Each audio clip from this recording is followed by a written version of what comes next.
Madam, ఈ రోజున ఈ స్త్రీ శక్తి పథకం ద్వారా మహిళలందరికీ కూడా ఉచిత బస్సు ప్రయాణం కల్పించడం ఎలా అనిపిస్తుంది? ఈ పథకం ఎంతవరకు మీ అందరికీ ఉపయోగపడుతుంది అనుకుంటున్నారు? ఏంటి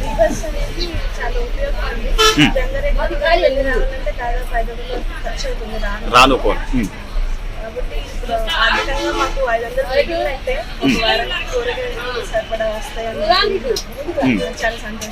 సో చంద్రబాబు నాయుడు గారు చెప్పింది చెప్పినట్టు చేసుకుంటా వస్తున్నారంటారా? ఆయన సీఎం గా చేసుకుంటా వస్తున్నారు. సో పిల్లలకి తల్లికి వందనం అన్ని డబ్బులు వచ్చినాయమ్మా? ఎంతమంది పిల్లలు ఉంటే అంతమందికి వస్తున్నాయా? మీరు వింటున్నారా?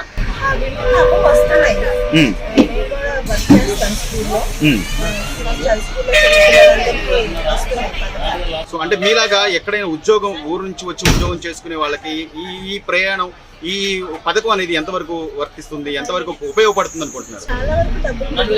చాలా వరకు ఉపయోగం. సో సంతోషమేనమ్మా. రైట్ అమ్మ, మీరు ఎక్కడ ఏ ఊరు వెళ్తున్నారు? వినుకొండ వెళ్తున్నారు. ఇంత ముందు ఎంత ఉండేదమ్మా ఛార్జ్? ఎంత ఉండేది సుమారుగా?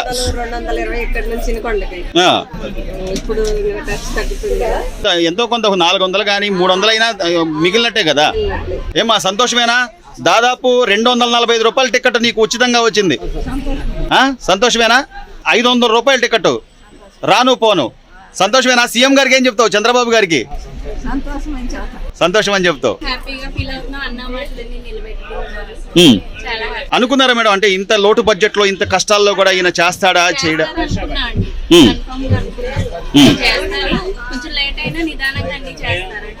సో అంటే ఉద్యోగాలు చేసే మహిళలకు కానివ్వండి, లేకపోతే ఏదైనా కొద్ది పని మీద వెళ్ళే వాళ్ళకి కానీ ఎమర్జెన్సీ అయితే తొందరగా వెళ్ళొచ్చు.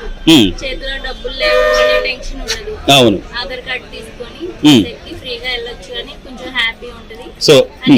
సో అత్యవసరమైనప్పుడు అంటే మనం ఇదేం సరదాగా వెళ్ళి వచ్చేది కాదు కదా, మన అవసరాన్ని బట్టి వెళ్తుంటాం తప్ప. ఈ పథకం అనేది దీనికి స్త్రీ శక్తి అని పేరు పెట్టడం కూడా ఎలా అనిపిస్తుందమ్మా? బాగుందండి, చాలా బాగుంది. సీఎం గారికి ఏం చెప్తారు మీరు? థ్యాంక్స్ చెప్తామండి. రైట్, అన్ని పథకాలన్నీ వస్తున్నాయా? తల్లికి వందనం మొన్న మా పిల్లలకి వచ్చింది. అన్ని బాగానే చేస్తారు. పెన్షన్లు పెద్దవాళ్ళు ఎవరైనా ఉంటే పెన్షన్లు అని కానీ అన్ని అందుతున్నాయి. ఏమో 0 టికెట్ తీసుకున్నారు, సంతోషమేనా?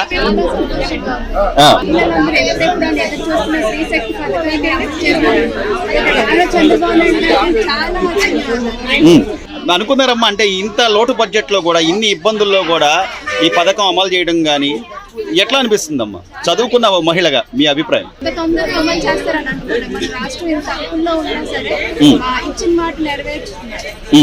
సో చంద్రబాబు గారు చెప్తే చేస్తాడు ఆయన.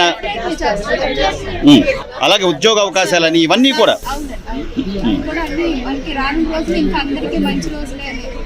అమ్మ, మీరు ఏ ఊరు వెళ్తున్నారు? జంగారెడ్డిగూడెం. జంగారెడ్డిగూడెం ఇంతకు ముందు ఛార్జీ ఎంత ఉండేది ఏంటి? మీరు టికెట్ తీసుకున్నారా? చూపించండి, టికెట్ చూపించండి. 0 0 రూపాయలు. చాలా ఎదురు చూసారు అయితే. అనుకున్నారా చంద్రబాబు గారు చెప్తే చేస్తాడు అనుకున్నారా?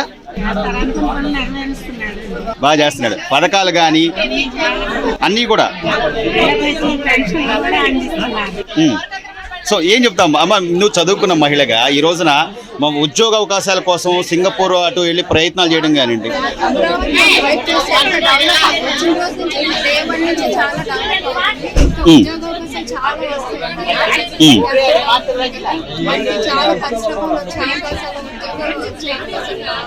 ఎంత వెనక్కలాగుతున్నా కూడా ఈయన చేయలేడు, ఈయన వల్ల కాదు, అది ఇదని పదే విమర్శిస్తున్నా కూడా ఆయన చేసుకుంటూ వెళ్ళడం ఈ వయసులో ఎలా అనిపిస్తుంది?